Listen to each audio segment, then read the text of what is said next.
N'entrez pas dans cette pièce, monsieur. C'est un piège. L'infirmière m'a fermement retenu par le bras alors que je courais dans le couloir de l'unité de soins intensifs de l'hôpital Saint-Marie, à Chicago. J'étais essoufflé, le cœur battant à tout rompre après avoir conduit comme un fou sur les routes glacées de décembre. Le téléphone avait sonné à 2h45 du matin, et une voix froide m'avait informé que ma femme, Rachel, avait eu un grave accident de voiture sur l'autoroute Interstate 94. Son état est critique, m'avait-on dit. Venez immédiatement.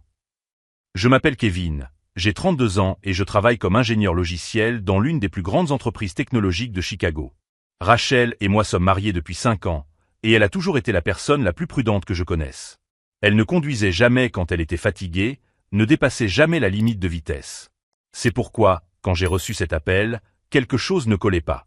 L'infirmière qui me tenait était jeune, avec des yeux bleus effrayés et un badge qui disait « Amie infirmière ». Elle a regardé nerveusement de chaque côté avant de murmurer « Vous vous appelez Kevin Morrison, n'est-ce pas? Le mari de Rachel? Oui, oui. Comment va-t-elle? Je peux la voir? » Ma voix était désespérée. Écoutez attentivement, a chuchoté Amy en m'entraînant dans un coin du couloir.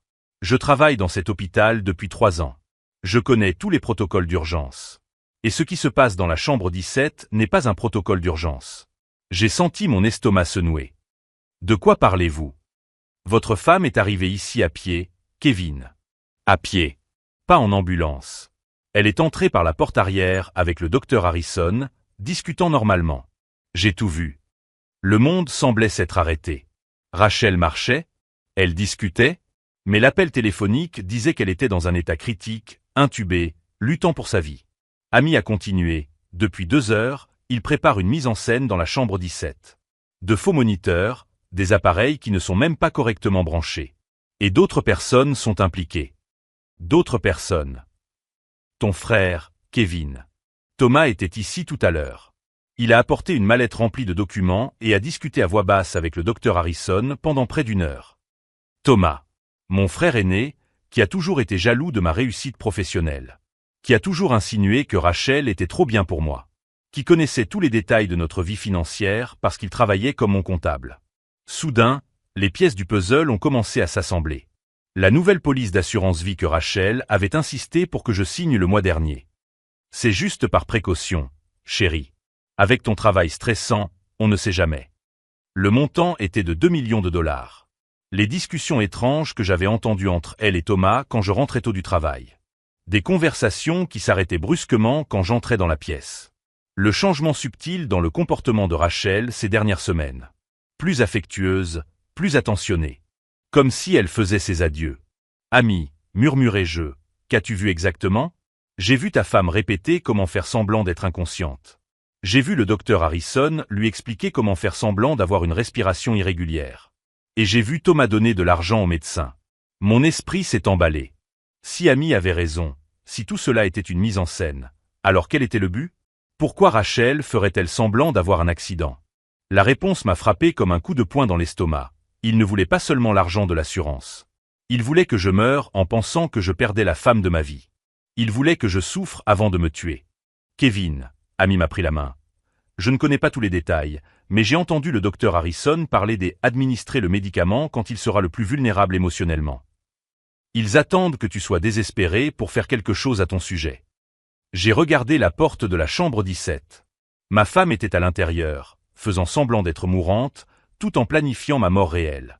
Si vous suivez cette histoire de trahison et que vous sentez votre adrénaline monter, n'oubliez pas de vous abonner à la chaîne pour découvrir comment ce piège se déroule.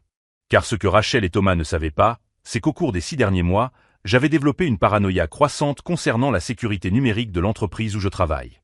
J'avais installé des applications d'enregistrement sur tous mes appareils, y compris le téléphone qui se trouvait dans ma poche à ce moment-là, enregistrant chaque mot qu'Amy venait de me dire.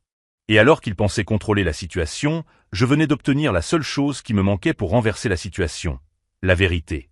Kevin, murmura Amy en jetant un regard nerveux dans le couloir, il y a autre chose que tu dois savoir. Rachel n'agit pas seule. Je sentis mon souffle se couper. Que veux-tu dire? Je travaille de nuit depuis 3 ans. Je connais chaque médecin, chaque protocole, chaque procédure de cet hôpital. Le docteur Harrison a été licencié de l'hôpital Northwestern il y a 6 mois pour négligence médicale. Il ne devrait même pas exercer la médecine. Mon cerveau avait du mal à assimiler l'information. Alors comment se fait-il qu'il soit ici? Quelqu'un a falsifié ses références. Et cette personne a accès à des systèmes auxquels seuls les cadres supérieurs ont accès. Ami marqua une pause. Ton frère Thomas travaille comme consultant pour les hôpitaux, n'est-ce pas? La réalité m'a frappé comme un train fou. Thomas a toujours eu accès à des informations confidentielles sur les assurances médicales et les protocoles hospitaliers par le biais de son entreprise. Pendant des années, il a géré non seulement mes finances personnelles, mais aussi les contrats de plusieurs hôpitaux de la région. Ami, depuis combien de temps planifie-t-il cela? D'après ce que j'ai entendu, depuis au moins 6 mois. Rachel vient ici régulièrement pour des consultations de routine qui ne figurent pas dans les registres officiels. Elle est toujours accompagnée de son frère. Et il paie toujours en espèces. 6 mois. Exactement au moment où Rachel a commencé à insister pour que je souscrive cette assurance vie. Quand elle a commencé à être plus affectueuse, à cuisiner mes plats préférés, à planifier des voyages romantiques qui n'ont jamais eu lieu parce que j'étais trop occupé par le travail. Elle créait des souvenirs finaux. Elle préparait nos adieux pendant que je travaillais 16 heures par jour pour que nous puissions emménager dans la nouvelle maison qu'elle désirait tant. Kevin, a poursuivi Amy, il y a une chose en particulier que le docteur Harrison m'a dite et qui m'a fait peur. Il a parlé d'administrer un médicament appelé succinylcholine. C'est un relaxant musculaire qui arrête le cœur et les poumons, mais qui laisse la personne consciente jusqu'à la fin. J'ai senti la bile monter dans ma gorge. Ils veulent que je souffre. Ils veulent que tu meures en pensant que tu perds la femme de ta vie. Et ils veulent s'assurer que tu seras complètement vulnérable lorsqu'ils t'administreront l'injection. J'ai regardé la porte de la chambre 17. Ma femme était à l'intérieur, la femme qui avait promis de m'aimer dans la joie et dans la tristesse, dans la santé et dans la maladie. La même femme qui répétait maintenant sa propre mort pour orchestrer la mienne. Ami, où est Thomas maintenant? Il est sorti il y a 1 heure. Il a dit qu'il reviendrait à 4 heures du matin pour te réconforter pendant la procédure finale. Mais je l'ai entendu parler avec Rachel avant de partir. Ils craignent que tu sois trop forte émotionnellement. Ils veulent attendre que tu sois complètement brisée avant d'agir. 4 heures du matin. Cela me laissait environ 40 minutes pour découvrir exactement quel était leur plan et comment renverser la situation. Ami, tu as dit qu'ils avaient des documents. Quel genre de documents? J'ai vu Thomas avec un dossier rempli de papiers qui ressemblaient à des formulaires d'hôpital. Des formulaires de décès qui étaient déjà partiellement remplis. Et il y avait des lettres, Kevin. Des lettres qui semblaient être les tiennes, faisant tes adieux à ta famille. Des lettres que je n'ai jamais écrites. Ma propre mort planifiée dans les moindres détails, y compris mes dernières paroles inventées. Et ce n'est pas tout. Rachel a apporté des vêtements de deuil. Une robe noire complète, avec un voile. Elle est rangée dans l'armoire de la chambre 17. L'image de Rachel s'habillant en veuve d'avant même ma mort m'a donné la nausée. Elle ne prévoyait pas seulement de me tuer. Elle anticipait son rôle de veuve inconsolable. Kevin, dit Amy en me tenant le bras, ils ont parlé d'autres cas. D'autres accidents, que le docteur Harrison a aidé à orchestrer dans différents hôpitaux. Toujours impliquant des assurances vie élevées et toujours couronnés de succès. D'autres cas. Combien de personnes étaient déjà mortes à cause de cette opération? Combien de familles avaient été détruites par cette même mise en scène macabre? Soudain, j'ai compris pourquoi Rachel avait tant insisté pour que nous modifiions notre testament le mois dernier. Pourquoi elle voulait que Thomas soit notre exécuteur testamentaire. Pourquoi elle avait convaincu ma mère âgée de me désigner comme seul bénéficiaire de sa retraite. Il ne s'agissait pas seulement de l'assurance de 2 millions de dollars. Il s'agissait de tout. Mon héritage, mes comptes de retraite, la maison, les investissements que j'avais constitués au cours de 10 années de travail acharné. Rachel et Thomas avaient calculé que ma mort valait plus de 5 millions de dollars au total. Ami, ma voix était rauque. Peux-tu enregistrer ce qui se passe dans la chambre 17?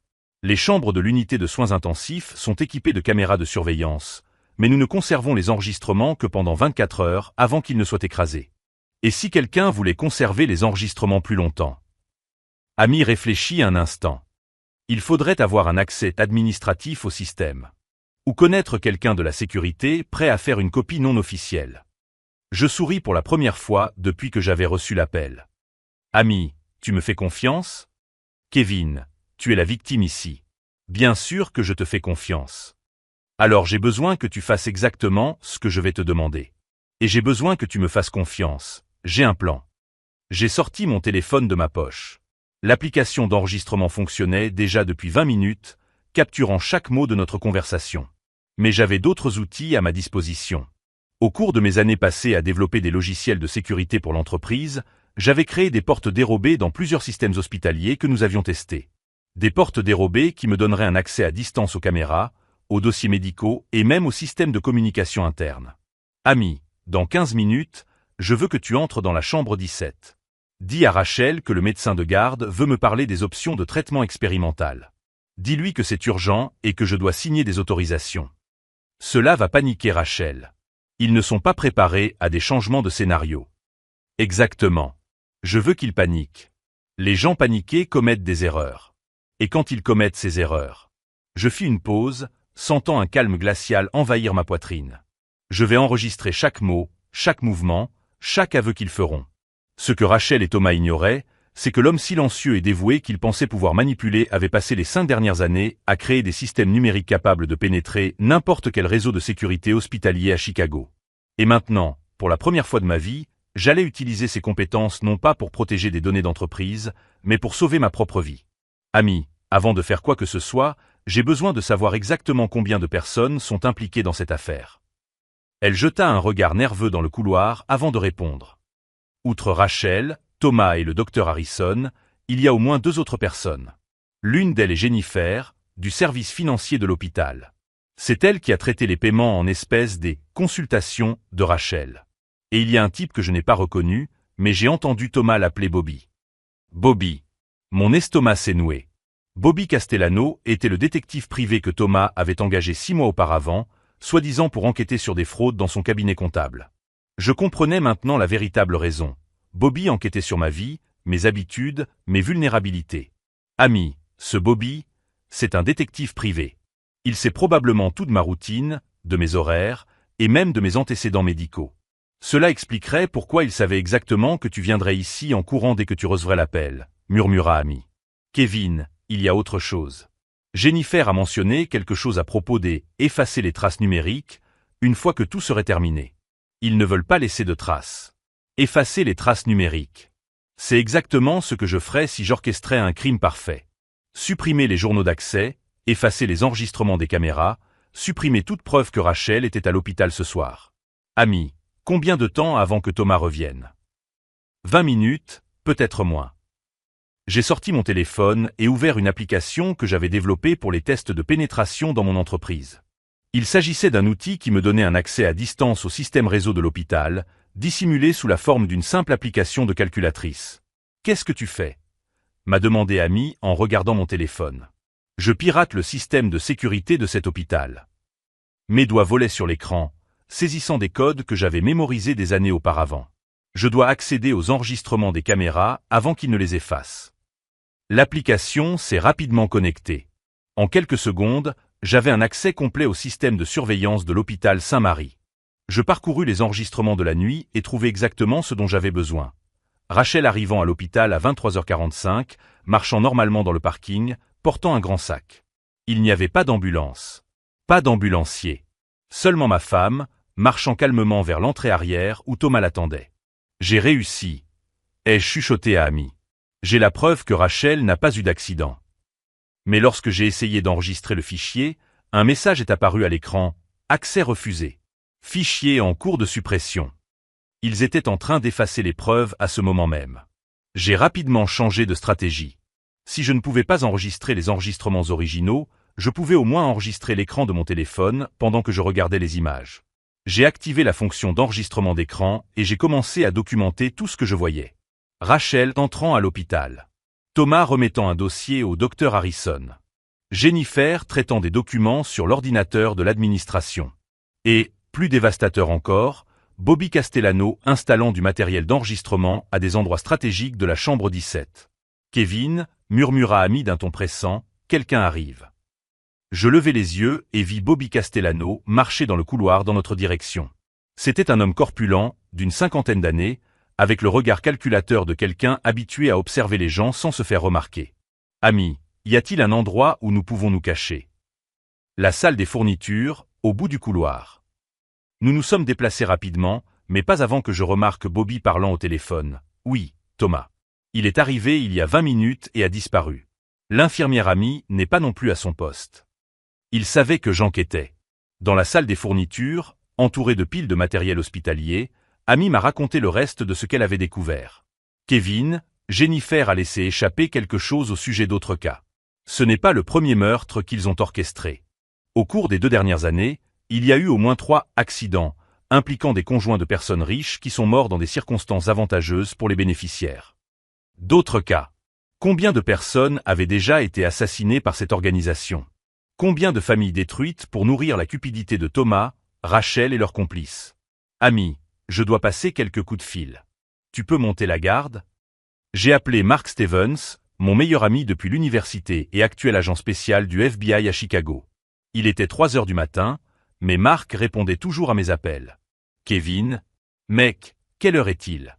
Mark, j'ai besoin d'aide de toute urgence. Je suis à l'hôpital Saint-Marie et j'ai découvert un complot d'assassinat. Ma propre femme essaie de me tuer. Il y eut un silence. Kevin, tu vas bien? Ça semble. Mark, je sais ce que ça peut paraître. Mais je t'envoie les preuves par email dès maintenant. Tout en parlant, je transférais les enregistrements d'écran vers mon compte cloud et envoyais le tout à Mark. Analyse les fichiers et rappelle-moi dans 5 minutes. Je raccrochai avant qu'il ne puisse poser d'autres questions. Amy a entr'ouvert légèrement la porte et m'a fait signe de m'approcher. Kevin, Bobby est posté dans le couloir principal. Et Jennifer vient de sortir de l'ascenseur avec une valise. Une valise. Contenant probablement le matériel médical nécessaire à l'exécution de leur plan. Y compris la succinylcholine qui me tuerait. Mon téléphone a vibré. C'était Mark. Kevin, j'ai analysé les dossiers. Les enregistrements montrent clairement que votre femme est arrivée à l'hôpital par ses propres moyens, sans avoir eu d'accident. Et je reconnais l'un des hommes sur les images. Robert Castellano est un détective privé connu pour ses liens avec des organisations criminelles. Il figure sur notre liste de personnes d'intérêt depuis des années. Mark, ils vont essayer de me tuer dans 15 minutes. J'ai besoin d'une assistance policière ici, maintenant. Je suis déjà en route avec une équipe. Mais Kevin, tu dois quitter cet hôpital immédiatement. Ne confronte pas ces gens tout seul. Je ne peux pas partir. Mark. Si je disparais, ils abandonneront leur plan et s'enfuiront. C'est peut-être notre seule chance de les prendre en flagrant délit. Kevin. De plus, ai-je poursuivi, j'ai besoin de preuves qu'ils ont réellement tenté de m'assassiner. Des aveux enregistrés, la flagrance de la tentative d'injection. Sans cela, ils pourraient prétendre que tout cela n'était qu'un malentendu. J'ai raccroché malgré les protestations de Mark. Amy m'a regardé avec admiration et terreur. Kevin, tu vas vraiment entrer dans cette chambre en sachant qu'ils veulent te tuer?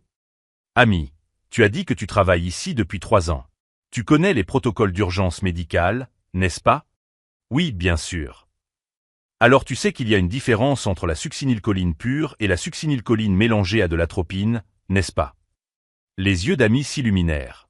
L'atropine annule les effets de la succinylcholine. C'est l'antidote standard. Exactement. Et toi, en tant qu'infirmière, tu as accès à la pharmacie de l'hôpital. Kevin, tu suggères. Je suggère que, lorsqu'ils essaieront de m'injecter de la succinylcholine, je serai déjà protégé par une dose préventive d'atropine.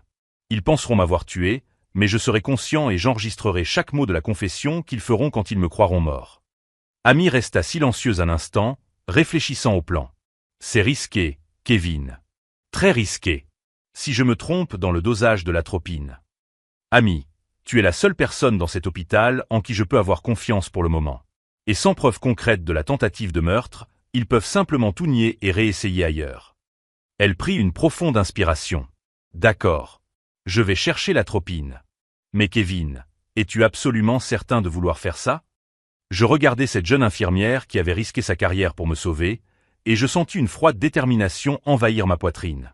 Amy, ils ont planifié ma mort pendant 6 mois. Ils ont impliqué mon propre frère dans leur trahison.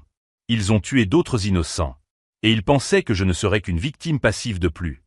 Je fis une pause, écoutant les pas de Bobby dans le couloir. Ils n'ont aucune idée de ce à quoi ils font face. Je vais entrer dans cette chambre, les laisser essayer de m'assassiner, et quand ils penseront avoir gagné. Je souris pour la première fois depuis mon arrivée à l'hôpital. Je vais leur montrer ce qui arrive quand on sous-estime la mauvaise personne. Amy, j'ai besoin que tu me laisses exactement 3 minutes seule à la pharmacie, murmurai-je tandis qu'elle vérifiait à nouveau le couloir. Kevin, s'ils me surprennent en train de distribuer des médicaments contrôlés sans ordonnance. Ils ne te surprendront pas. Pendant que tu cherches l'atropine, je vais créer une diversion qui occupera tous les agents de sécurité de l'hôpital. Je lui ai montré mon téléphone. Marc a envoyé des renforts, mais ils n'arriveront que dans 15 minutes. D'ici là, je dois m'assurer que les méchants n'annulent pas leur plan. Amy prit une profonde inspiration. Que vas-tu faire? Je vais entrer dans cette chambre et faire semblant d'être complètement détruit émotionnellement. Je vais supplier de voir Rachel, pleurer, faire exactement ce qu'ils attendent de moi. J'ouvris une application sur mon téléphone que j'avais développée pour tester les systèmes d'entreprise. Pendant ce temps, je vais utiliser ce programme pour pirater le système de communication interne de l'hôpital. Je vais envoyer un faux message concernant une fuite de gaz au sous-sol, forçant l'évacuation de tous les étages inférieurs. Ça ne marchera pas, Kevin. Le système d'urgence de l'hôpital a des protocoles stricts. Amy, je passe 10 heures par jour à contourner des protocoles de sécurité d'entreprise bien plus sophistiqués que ceux de cet hôpital. Fais-moi confiance. Elle hésita un instant, me regardant dans les yeux avec détermination. D'accord. Mais Kevin, si quelque chose tourne mal. Rien ne tournera mal. J'ai déjà calculé toutes les variables possibles. Amy sortit silencieusement en direction de la pharmacie, tandis que j'ouvrais mon ordinateur portable que je transporte toujours dans mon sac à dos pour les urgences professionnelles. En 2 minutes, j'étais dans le système de communication interne de l'hôpital Saint-Marie. La sécurité numérique était pathétique comparée aux pare-feux d'entreprise auxquels j'étais confronté quotidiennement. J'ai envoyé un message automatisé à tous les services, alerte d'urgence, fuite de gaz possible détectée dans les sous-sols et au 2e étage. Évacuation immédiate nécessaire. Seul le personnel essentiel de l'unité de soins intensifs doit rester. Instantanément, j'ai entendu des alarmes se déclencher dans les étages inférieurs. Des pas précipités ont résonné dans les couloirs. Les agents de sécurité se sont précipités pour coordonner l'évacuation. Amy est revenue avec une petite seringue remplie d'un liquide transparent. J'ai trouvé l'atropine. Une dose préventive qui devrait neutraliser jusqu'à 2 ampoules de succinylcholine. Parfait. J'ai pris la seringue et me suis injecté le produit dans le bras, ne ressentant qu'une légère brûlure. Kevin, a dit Amy en me tenant le bras, il est encore temps d'appeler la police et de partir d'ici. Amy, si nous nous enfuyons, ils disparaîtront. Thomas a des relations financières internationales. Rachel a probablement déjà préparé de faux passeports. Et le docteur Harrison disparaîtra avant que les autorités ne puissent exécuter un mandat. Je pris une profonde inspiration, sentant l'atropine se répandre dans mon sang.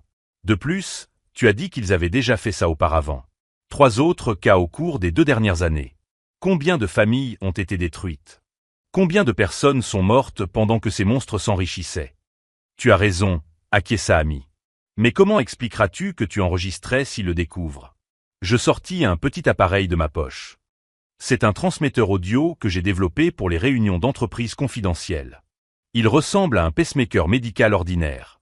Même s'ils me fouillent, ils penseront que c'est un appareil cardiaque. Je collai le transmetteur sur ma peau, sous ma chemise. Il transmet directement vers le cloud et vers le téléphone de Marc. Même s'il me tue vraiment, les preuves seront en sécurité.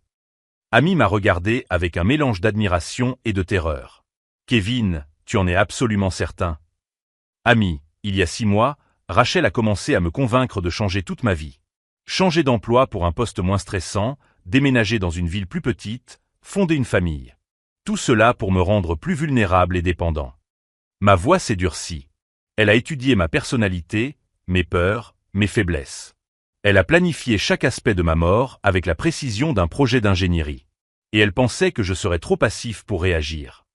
J'ai regardé en direction de la chambre 17, où ma femme attendait mon arrivée pour orchestrer mon exécution. Ce que Rachel ignore, c'est que pendant qu'elle apprenait à me manipuler, j'ai passé 5 ans à créer des systèmes permettant de détecter exactement ce type de manipulation dans les environnements professionnels. Des systèmes permettant d'identifier les fraudes, les complots et le sabotage interne. J'ai souri pour la première fois depuis mon arrivée à l'hôpital. Elle a choisi la mauvaise victime, Amy. Complètement la mauvaise. Si vous vous demandez comment quelqu'un peut se préparer à affronter sa propre famille dans une telle situation, abonnez-vous à la chaîne, car vous êtes sur le point de découvrir comment l'intelligence peut vaincre la trahison. Amy, je veux que vous alliez dans la salle de contrôle de sécurité et que vous surveilliez tout grâce aux caméras. Si quelque chose tourne mal, si je ne sors pas vivant de cette chambre, tu as toute autorisation pour remettre tous les enregistrements directement au FBI. Et si ça marche? Si ça marche, ai-je répondu en marquant une pause, entendant des voix s'approcher dans le couloir. Thomas, Rachel et le docteur Harrison découvriront qu'ils ont complètement sous-estimé l'homme silencieux qu'ils pensaient pouvoir assassiner.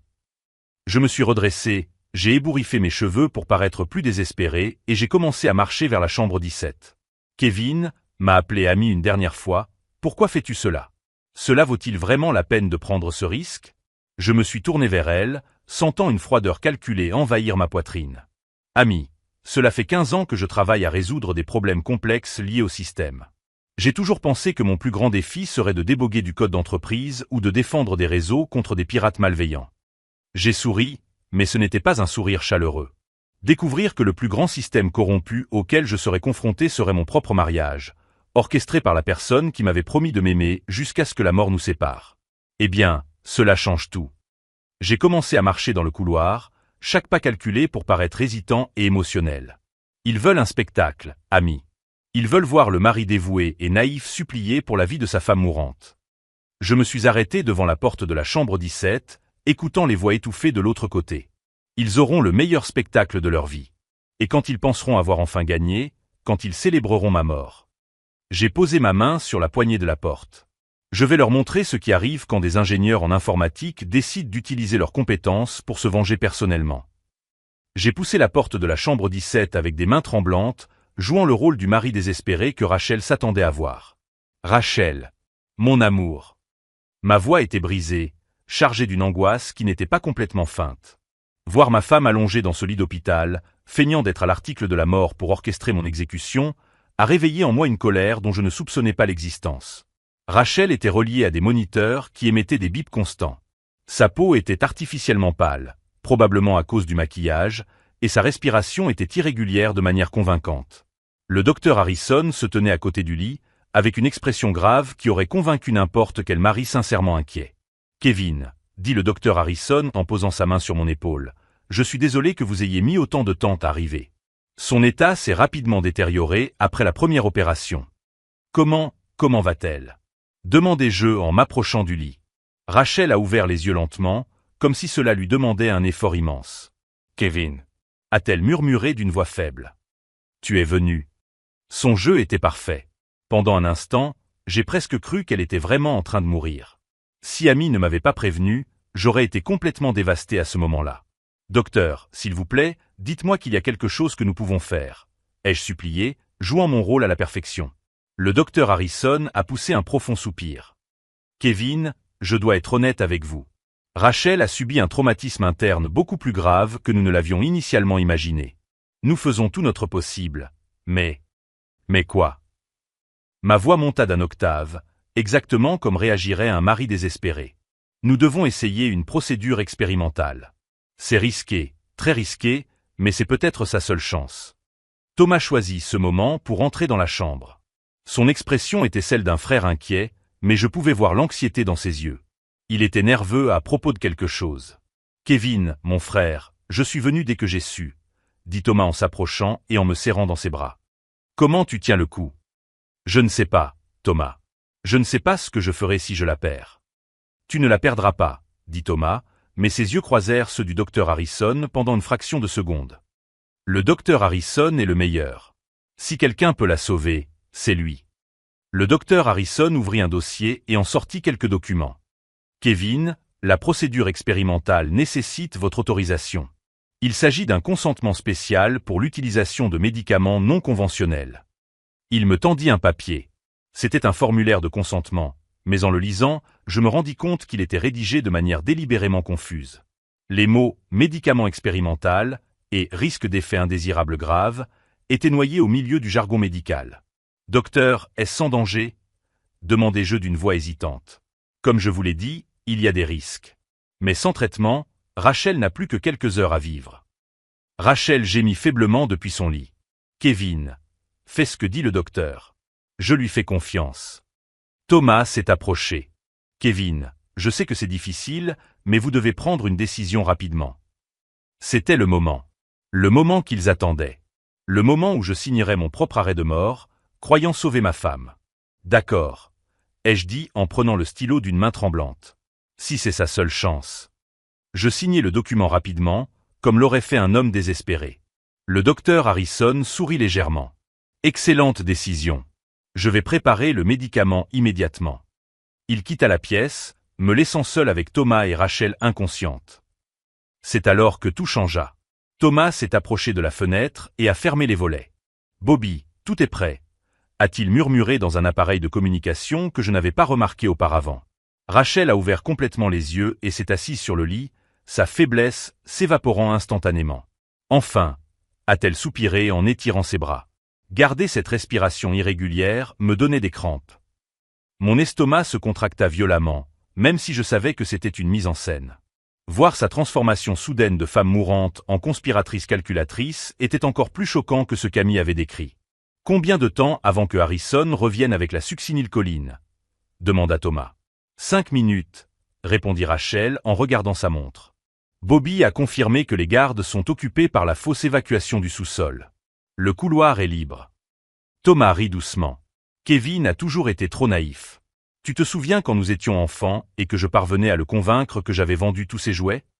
Il n'a jamais changé, acquiesça Rachel. Toujours le mari dévoué, travaillant 16 heures par jour pour nous offrir une vie meilleure. Il ne s'est jamais douté de rien. 2 500 000 $ de l'assurance vie, compta Thomas sur ses doigts, plus 1,5 million sur les comptes de retraite, plus la maison qui vaut 800 000 $. Et quand notre mère mourra, 900 000 $ supplémentaires provenant de son héritage. Près de 6 millions au total, sourit Rachel. Et tout cela pendant que Kevin pense qu'il est en train de me sauver la vie. Thomas s'approcha du lit. Le mieux, c'est que cela ressemblera à une réaction allergique fatale au stress émotionnel. Son cœur n'aura pas supporté le stress de presque perdre sa femme. Harrison est un génie, commenta Rachel. La succinylcholine imite parfaitement une crise cardiaque. Et même si quelqu'un a des soupçons, elle sera métabolisée dans son organisme avant toute autopsie. Et nous serons les victimes dévastées, ajouta Thomas. La veuve inconsolable et le frère en deuil. Rachel regarda dans ma direction, où je restais debout, faisant semblant d'être concentré sur la fenêtre. Vous savez quoi? Une partie de moi va le regretter. Kevin a toujours été un bon mari. Juste, ennuyeux. Et beaucoup moins ambitieux que ce dont j'avais besoin. Tu mérites mieux, dit Thomas. Quelqu'un qui comprenne qu'il faut parfois prendre des décisions difficiles pour obtenir ce que l'on veut dans la vie. Le docteur Harrison revint dans la chambre avec une seringue remplie d'un liquide clair. Tout est prêt. Kevin, cela t'aidera à te détendre pendant cette période difficile. Me détendre? Demandai-je en me tournant vers lui avec une confusion sincère. Il est courant d'administrer des sédatifs légers aux proches pendant les procédures d'urgence, expliqua-t-il doucement. Cela aide à gérer le stress.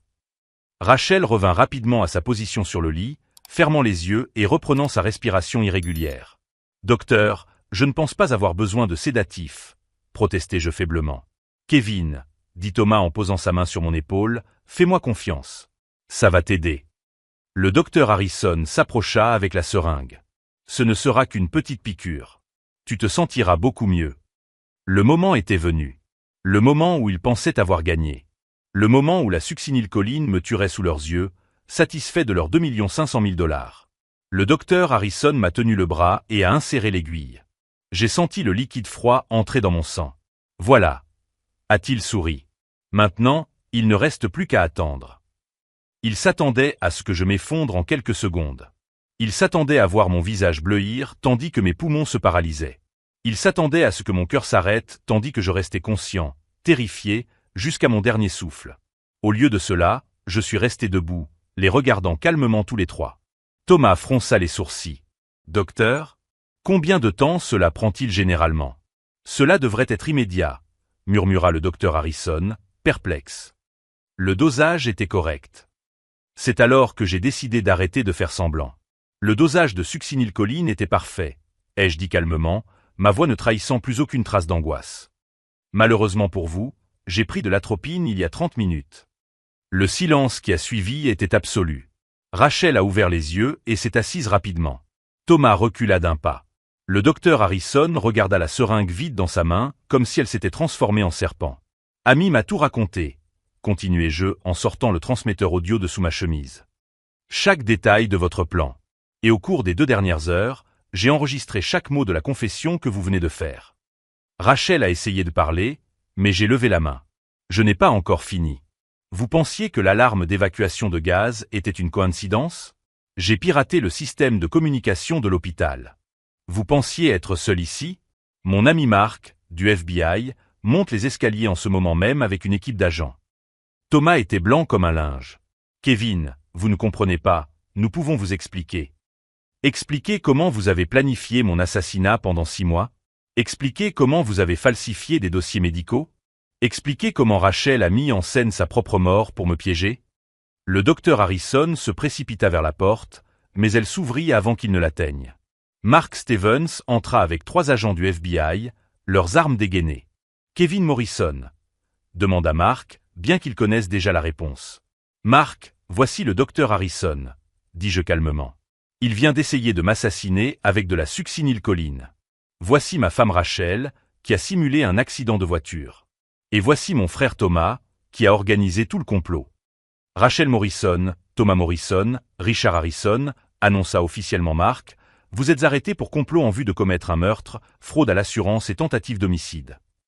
Pendant que les agents menottaient les 3 personnes, Rachel me regarda avec un mélange de haine et d'incrédulité. Comment? Murmura-t-elle. Comment l'as-tu su? Je souris pour la première fois depuis mon arrivée à l'hôpital. Rachel, tu as épousé un ingénieur en informatique spécialisé dans la détection des fraudes et des systèmes corrompus. Pensais-tu vraiment que je ne remarquerais pas quand ma propre vie serait devenue le système le plus corrompu de tous? Thomas fut le dernier à être emmené. En passant devant moi, il s'arrêta et murmura « J'ai toujours su que tu étais plus intelligent que tu ne le laissais paraître. » La différence entre nous, Thomas, répondis-je, c'est que j'utilise mon intelligence pour construire des choses. Vous avez utilisé la vôtre pour détruire. Lorsque les 3 furent emmenés menottés hors de la chambre, Mark s'approcha de moi. Kevin, tu te rends compte à quel point ce que tu as fait était dangereux? Si le dosage d'atropine avait été incorrect. Mark, l'interrompis-je, cela fait 5 ans que je développe des systèmes pour des entreprises qui traitent des vies humaines. Je n'accepte jamais aucune marge d'erreur. Et quand il s'agit de ma propre vie? Je m'interrompis, regardant la pièce vide où ma femme avait planifié ma mort. Je refuse tout simplement d'être sous-estimé par des gens qui confondent gentillesse et faiblesse. Mais l'histoire n'était pas encore terminée. Car lorsque les enquêteurs ont commencé à analyser les appareils électroniques saisis, ils ont découvert quelque chose qui allait transformer une tentative de meurtre en quelque chose de beaucoup plus grave. Une conspiration qui impliquait beaucoup plus de personnes que nous ne l'aurions imaginé. 3 semaines plus tard, Mark m'a appelé pour m'annoncer une nouvelle qui a transformé une affaire de tentative de meurtre en quelque chose de beaucoup plus grave. Kevin, tu ne vas pas croire ce que nous avons trouvé dans les appareils électroniques saisis, m'a dit Mark, la voix chargée d'incrédulité. Rachel, Thomas et le docteur Harrison n'étaient pas des amateurs. Ils dirigeaient une organisation criminelle depuis 4 ans. Dans les téléphones et les ordinateurs des 3 suspects, les enquêteurs ont découvert des preuves de 11 meurtres réussis. 11 familles détruites. Des conjoints, des frères et sœurs et même des enfants adultes avaient été tués par des parents cupides utilisant la même méthode. Des hôpitaux corrompus, des médecins achetés et des assurances-vie millionnaires. Rachel coordonnait les opérations, identifiant les cibles riches ayant des relations vulnérables. Thomas fournissait des analyses financières détaillées et un accès aux systèmes hospitaliers par l'intermédiaire de son cabinet comptable.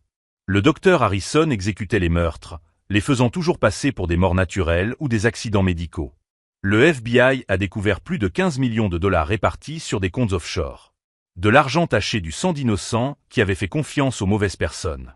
Au tribunal, j'ai affronté Rachel une dernière fois. Elle était méconnaissable, cheveux ternes, visage pâle, menottée comme la criminelle qu'elle avait toujours été. « Kevin » a-t-elle murmuré lorsque nos regards se sont croisés, « tu ne comprends pas. Je t'aimais vraiment. »« Non » ai-je répondu calmement, « tu aimais mon argent.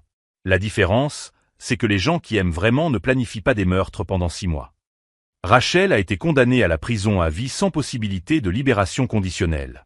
Thomas a écopé de 25 ans pour complot et blanchiment d'argent.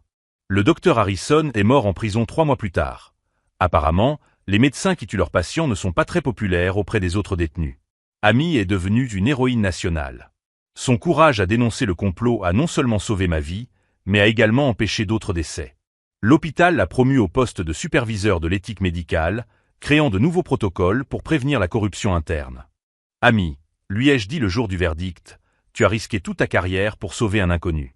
Pourquoi? Kevin, mon frère est mort dans des circonstances suspectes dans un hôpital de Détroit il y a 3 ans. J'ai toujours su que quelque chose n'allait pas, mais je n'ai jamais pu prouver quoi que ce soit. Quand j'ai vu la même opération se dérouler ici. Elle a marqué une pause, Je ne pouvais pas laisser une autre famille subir ce que la mienne avait subi. L'ironie n'est pas passée inaperçue. Rachel a choisi de m'assassiner précisément dans l'hôpital où travaillait quelqu'un qui avait perdu un être cher à cause du même complot. Les familles des 11 autres victimes m'ont contacté après le procès. Nous avons formé un groupe de soutien, partageant nos histoires et aidant les autres à identifier les signes de manipulation familiale. Nous avons découvert que tous les cas suivaient le même schéma. Des conjoints ou des membres de la famille qui devenaient soudainement plus affectueux, de nouvelles assurances-vie, des accidents opportuns.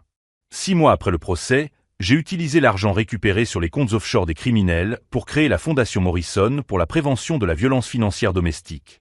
Notre objectif est d'éduquer les gens sur les signes de manipulation et de fournir des ressources juridiques aux victimes de fraude familiale. Cette expérience m'a complètement transformé. L'ingénieur logiciel discret et confiant qui a failli être assassiné par sa propre femme parcourt désormais le pays pour sensibiliser les gens à l'autoprotection et aux signes avant-coureurs dans les relations. Marc est devenu mon partenaire au sein de la Fondation, mettant à profit son expérience au FBI pour former notre équipe. Amie et consultante médicale et aide à identifier les protocoles hospitaliers suspects. Kevin, m'a récemment dit Marc, tu te rends compte que tu as sauvé bien plus que ta propre vie, n'est-ce pas? Notre fondation a déjà empêché au moins 12 tentatives de meurtres similaires. C'est vrai. Des proches suspects nous contactent lorsqu'ils remarquent des comportements étranges. Les hôpitaux ont mis en place nos protocoles de sécurité. Les compagnies d'assurance ont créé des alertes pour les polices suspectes. La dernière fois que j'ai entendu parler de Rachel, elle était en isolement pour avoir tenté de soudoyer des gardiens afin qu'ils m'envoient des lettres de menace.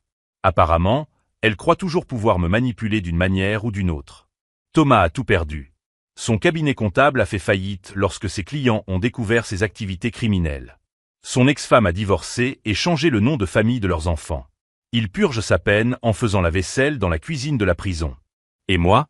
Eh bien, j'ai épousé Amy il y a 2 mois. Notre cérémonie était simple, avec seulement nos familles et nos amis proches. La différence, c'est que cette fois-ci, j'ai choisi quelqu'un dont le courage et l'intégrité ont été mis à l'épreuve dans les circonstances les plus extrêmes.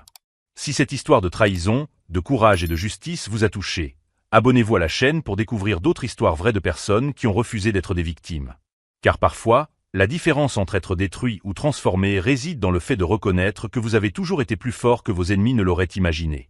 Hier soir, j'ai retrouvé une vieille photo de Rachel et moi à notre mariage. Au lieu de ressentir de la colère, je n'ai éprouvé que de la gratitude. De la gratitude d'avoir découvert sa vraie nature avant qu'il ne soit trop tard. De la gratitude envers Amy d'avoir tout risqué pour me sauver. Et de la gratitude d'avoir compris que parfois, les pires moments de notre vie ne sont que le début des meilleures histoires que nous allons vivre. Rachel pensait éliminer un obstacle. En réalité, elle créait le catalyseur de sa propre destruction et de la naissance de quelque chose de bien plus grand. Parce que les ingénieurs logiciels ne se contentent pas de construire des systèmes, nous les construisons pour qu'ils durent, pour qu'ils grandissent et pour qu'ils protègent les autres. Et cette protection se poursuit, une vie sauvée à la fois. I'll try another just for you, okay? I'll try another gun just for you. My brain is telling you you're about to try the infantry just to annoy me. I'm gonna try the Ranger 73 Swift. Yeah, that works. Yeah, different gun. That's fine. Yeah. Do what you want. In this case, I'm never going to tell people what they should do. It's do what you want to do. It's a different gun, so...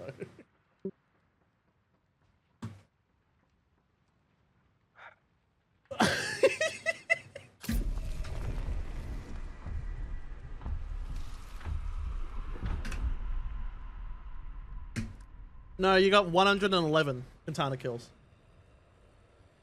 No, keep him on the marathon. Marathon is still a rifle, by the way.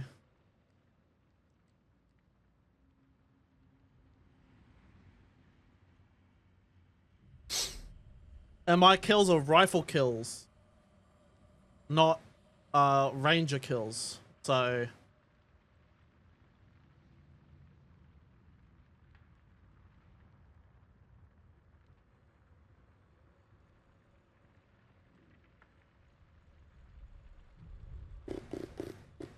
Actually, I think May has me beat.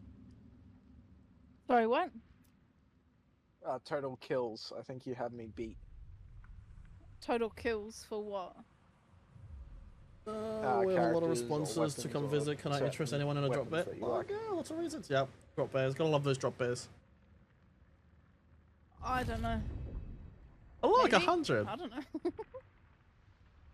Look at that, Just looking 100. at the stats now, I think you have me beat by wiping 7 of 7 players. Oh, that's teams, yeah. Yeah. Well, that's at least 777 people, so. Push lucky, We just saw no. someone Lol. in someone's chat saying they win because they have katana kills. Chaos. I have a couple hundred. I have over 100, I think. Yeah. It's okay. I can't draw because I'm not allowed to get a passport anymore. Yeah, that's Patronize me. bullshit. No, I have not yet, Chaos. You also haven't sent it to me. You sent me the Suno, not the fucking MP4. I have to go put the aircon on. It's hot in the room. Nice. Rub it in, why don't you?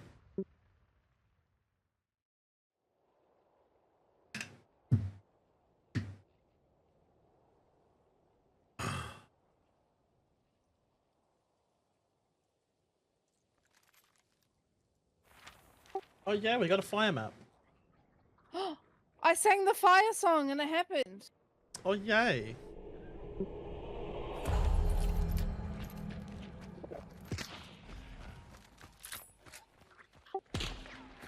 I think you missed your first shot. Yeah, I'm not very good with this gun. Boss That's is fair. here.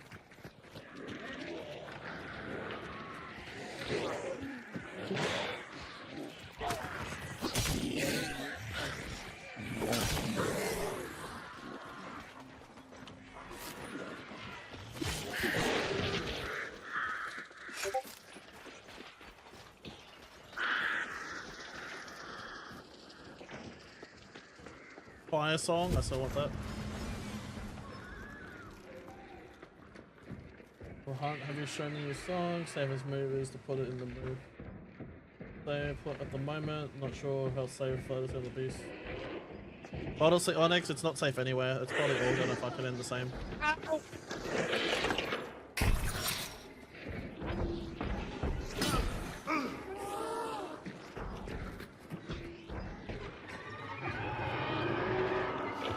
I'll let him memorize.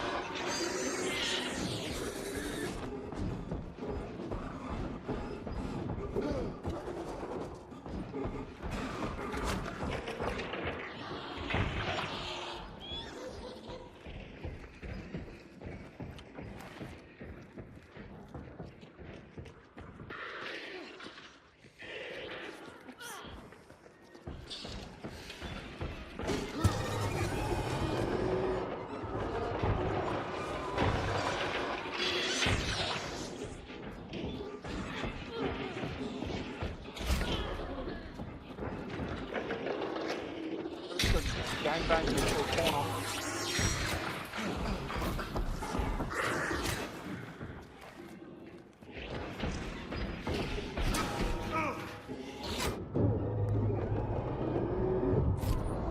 Bonk. Don't banish yet. What's the perk? Oh, death cheat, death cheat, death cheat.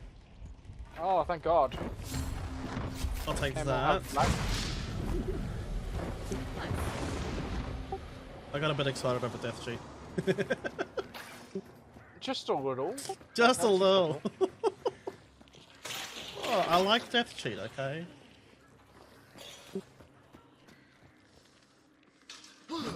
Anyone check if it died white? Nope. Ah, more bleeding. More bleeding. I just fixed the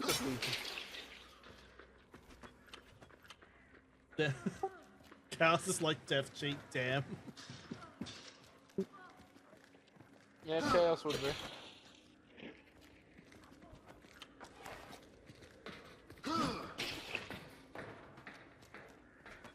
That's an idea, though. No, could always replace me with Rose chaos basically if you want to targeting. for a game or two. No, it's okay. We Hey Mills, how you doing, beautiful? arranged for us to play.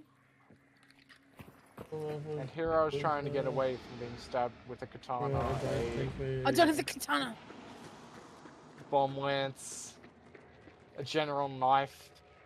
Join us, we have the super occasional fire flood cyclone like once Have a every knife. 10 years, I think. Chaos, you might want to rephrase that. We have Make sure the this burns out we properly. have the super occasional fire, flood, cyclone once every 10 months. More like it, not years. So true. So true. Leave them alone. Oh yeah, we do have the burning map this time. Except that I don't have a passport. Yeah. Not good. Had a super cozy day. That's so good, Neil. So good. At the moment, yeah. Pretty much.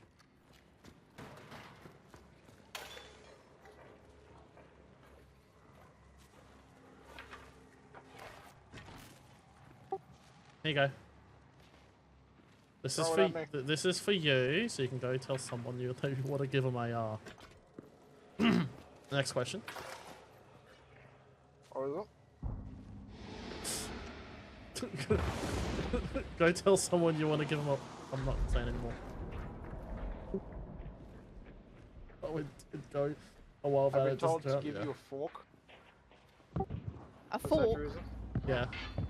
There you go. There's your Oh, a fork. pitchfork. Forking you for fork. I told Gray to go No, fork. fork you! I told Gray to go Did I just fork. dodge that? You ducked it, yeah. Come here. Look at you, sick. My turn. Go on. Quit forking each other. Exactly.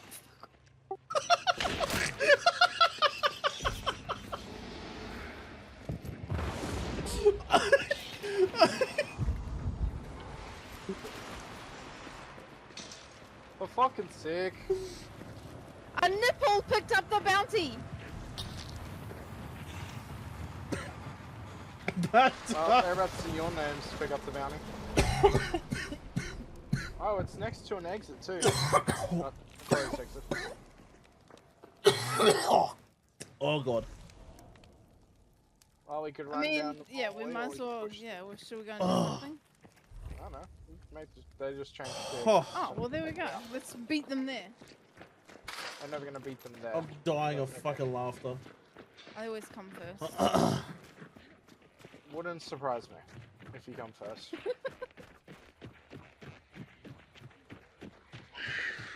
Surprised Ducky didn't have anything to say about that. Obviously, he's still muted. Oh, I just kept my mic Yeah. muted and not said anything. Yeah. Mm-hmm. I know when to say stuff and when not to say stuff. What? Well, that's what happens when they pull chariot straight away. I when they usually run a out. duo with someone named Oh, Did Why? Blind. either one of Behind us the do a scan? No. I don't think we still have.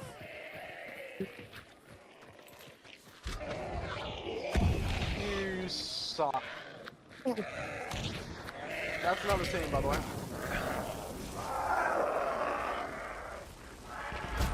Yeah. Sorry. I'm bleeding. Ah, fuck, fuck, fuck, fuck, fuck.